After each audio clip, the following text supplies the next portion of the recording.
no sabría dónde está. Porque despertar en un aeropuerto en Estambul es igual que despertar en un aeropuerto en Nueva York, en Londres, en Costa Rica o en la Ciudad de México. Están hechos con la misma tesitura de no lugar, ¿no? Así que, contra el mundo como lugares, el mundo como ámbitos de presencia humana, de relaciones humanas, de intercambio, de construcción de identidades y de vínculos grupales que se proponen proyectos, por ejemplo, utopías. El no lugar es un lugar no utópico, sino distópico. Es un lugar donde no se construyen utopías, donde no se construyen proyectos comunes.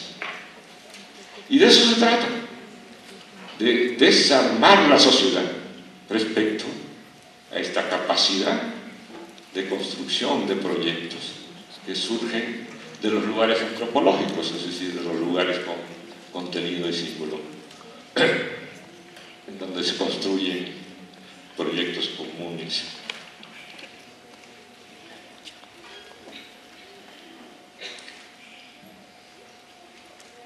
Segundo efecto, correspondiente al no lugar, la destrucción de las comunidades. ¿Qué es la globalización, si uno la quisiera decir con una gran economía de palabras? La globalización es el proceso a escala global, justamente, de construcción de individualidades. O de otra manera, la globalización, más corto aún, es el proceso de individualización de la sociedad humana. Por supuesto, algunos dirán, esto se atisbaba, se observaba en etapas anteriores. Pero hemos llegado a la etapa, no solo en que esto adquiere un carácter más intenso, sino completamente nuevo. La globalización en términos de espacio y tiempo ha tenido efecto, ha comprimido los espacios y ha acelerado el tiempo. Pero al mismo tiempo, en este proceso de comprensión del espacio, de aceleración del tiempo, o achicamiento del espacio, y aceleramiento histórico, vivimos cada vez un proceso histórico cada vez más rápido y cada vez con menor significación política, social, económica, cultural. Al mismo tiempo, esta presencia en este tiempo y este espacio nuevo ha producido un proceso de individualización del ser humano, la persona que está en el mundo. La nueva forma de estar en el mundo es cada vez una forma más individualizada. Por supuesto, todo esto que estoy dibujando tiene intensidades diversas, también dependiendo de su distribución geográfica a lo largo del globo. Por supuesto, en países centrales, que podemos también ponerle nombre, países X, este proceso está mucho más intensificado que en otros países, ¿no?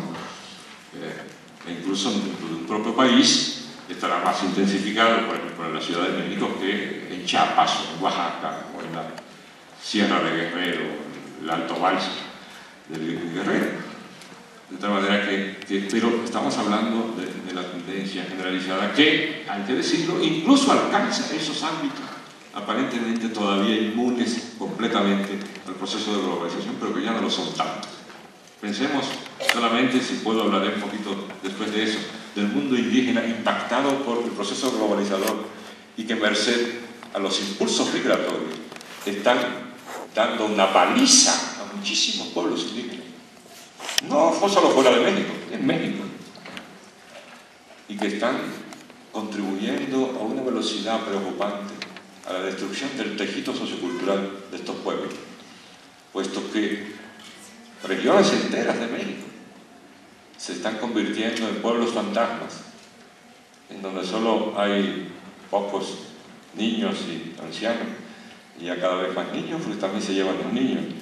Y es que regiones como las regiones de Chiapas, que hace apenas 10 años estaban incluidas en zonas expulsoras fundamentales de migrantes, ahora registran un proceso de migración sumamente elevado.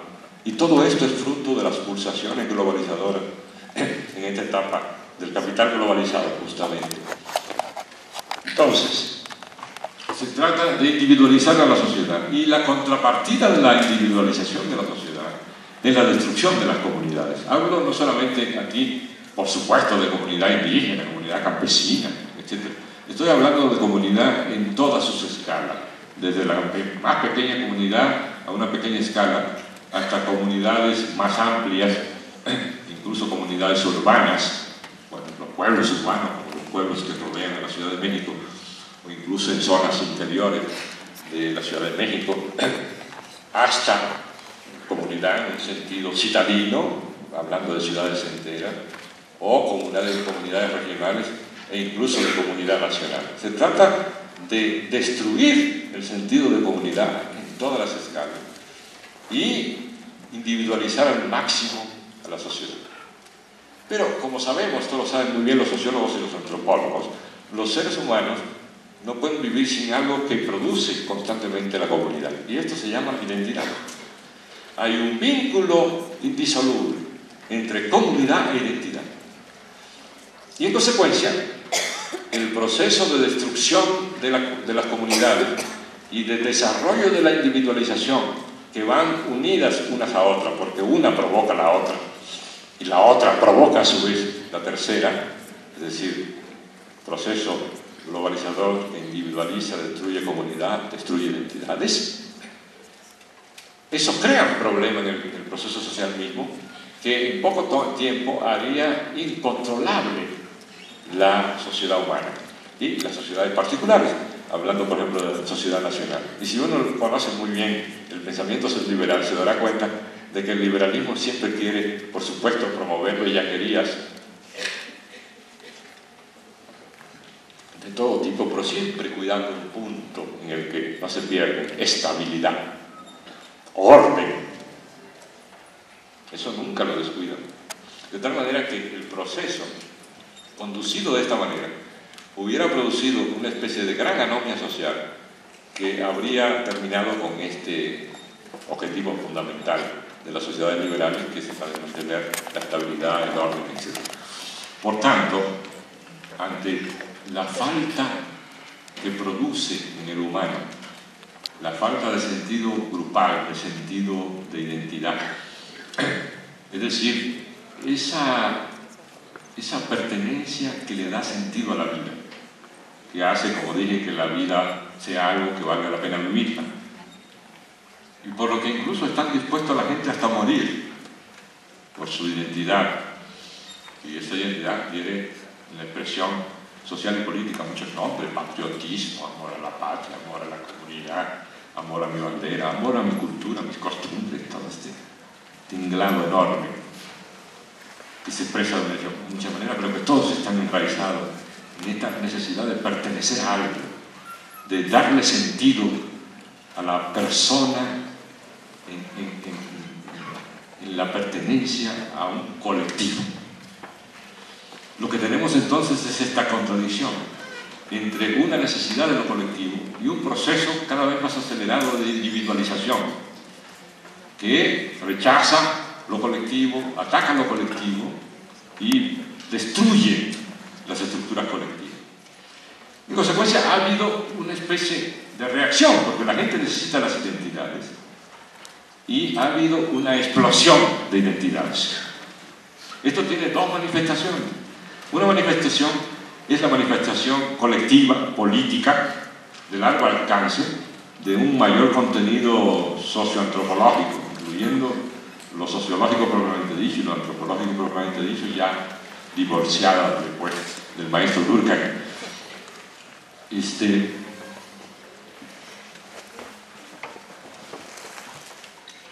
Y en esta expresión sociopolítica, lo que tenemos, contrario a la promesa o a la predicción de que la sociedad se iría homogeneizando y irían desapareciendo las identidades en términos de la diversidad de culturas, lo que hemos tenido en los últimos tiempos, y este es otro fracaso del proceso de globalización es un recrudecimiento de las luchas identitarias de todo tipo, étnicas, nacionales, regionales, etc. Y un crecimiento de los movimientos en defensa de las identidades, también de todo tipo, movimientos nacionales, étnicos, etc. Y, en tercer lugar, un intenso proceso de reafirmación de la pertenencia y de las identidades en el mundo moderno, en el mundo contemporáneo. A tal punto que hay ya registros que muestran un fenómeno muy peculiar hablando de ciencias sociales. El tema más estudiado, considerando en su conjunto a las ciencias sociales, en la actualidad es el tema de las identidades. Es el tema de temas. Dice Bauman, es el único tema que atraviesa transversalmente prácticamente todas las disciplinas sociales. No hay casi prácticamente ningún campo del pensamiento importante en la actualidad que no contenga en alguna medida la preocupación por la cuestión de las identidades. Y esto se refleja incluso en lo político. Si ustedes observan bien, casi no hay ningún político que no tenga un pensamiento políticamente correcto sobre la cuestión de las identidades. Digo políticamente correcto en un sentido irónico, en la manera en que lo usan los norteamericanos. Es decir, se oye muy políticamente incorrecto que alguien se manifieste siquiera en contra de la diversidad sociocultural, de las identidades. Así que todos los políticos, al menos los que tienen éxito o pretenden tenerlo, lanzan loas contra la diversidad. Pero no solamente lanzan loas los políticos, también los gobiernos. Si ustedes recuerdan muy bien, a partir de los años 80 en México inició un proceso y luego se extendió en toda América Latina, de que el Estado mexicano y lo siguieron los estados latinoamericanos, se declararon campeones de la defensa de la diversidad e hicieron reformas legales. Acuérdense de la reforma del 92, Salinas de Gortari en México, y luego el intento de reforma en el 2001 con Fox, después de los acuerdos de San Andrés en México, todos por supuesto fallidos, tomaduras de pelo, pero la ideología de la defensa de la identidad se ha convertido en un tópico, y ese tópico deriva de que la propia globalización requiere en el proceso incluir la diversidad como un valor. Pero la reacción entonces ha tomado un camino sumamente interesante y extraño para lo que imaginábamos hace, por ejemplo, apenas 10 o 15 años.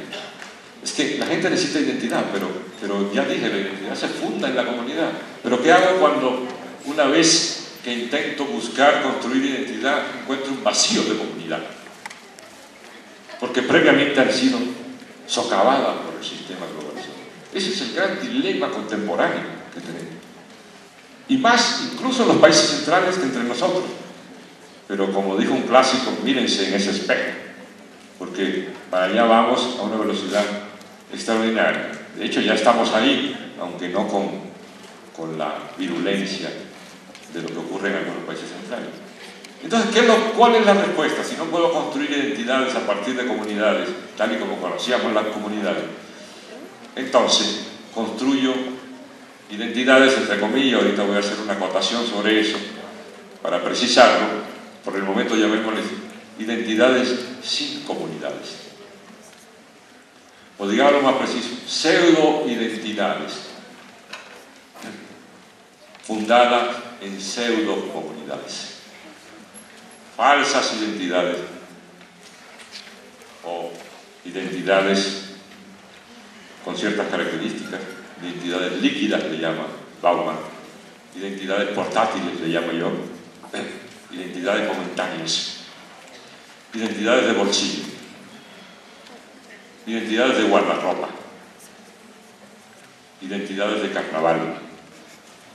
¿Qué es una identidad, por ejemplo, de guardarropa?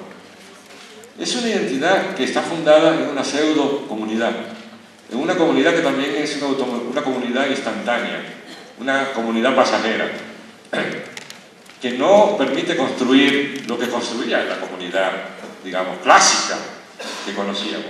este campo de construcción de redes sociales, de tejido social, de proyectos comunes, etcétera, etcétera. Del que es un ejemplo, pero no es el único, el mundo indígena que llamamos comunidades indígenas, pero también las comunidades urbanas y también a su modo y en su nivel la comunidad nacional. El ejemplo que se usa para iluminar esto, entre otros, es este ejemplo de las comunidades, de las identidades de guardarropa. El individuo llega a la puerta del lugar del espectáculo, porque el espectáculo es el elemento articulador,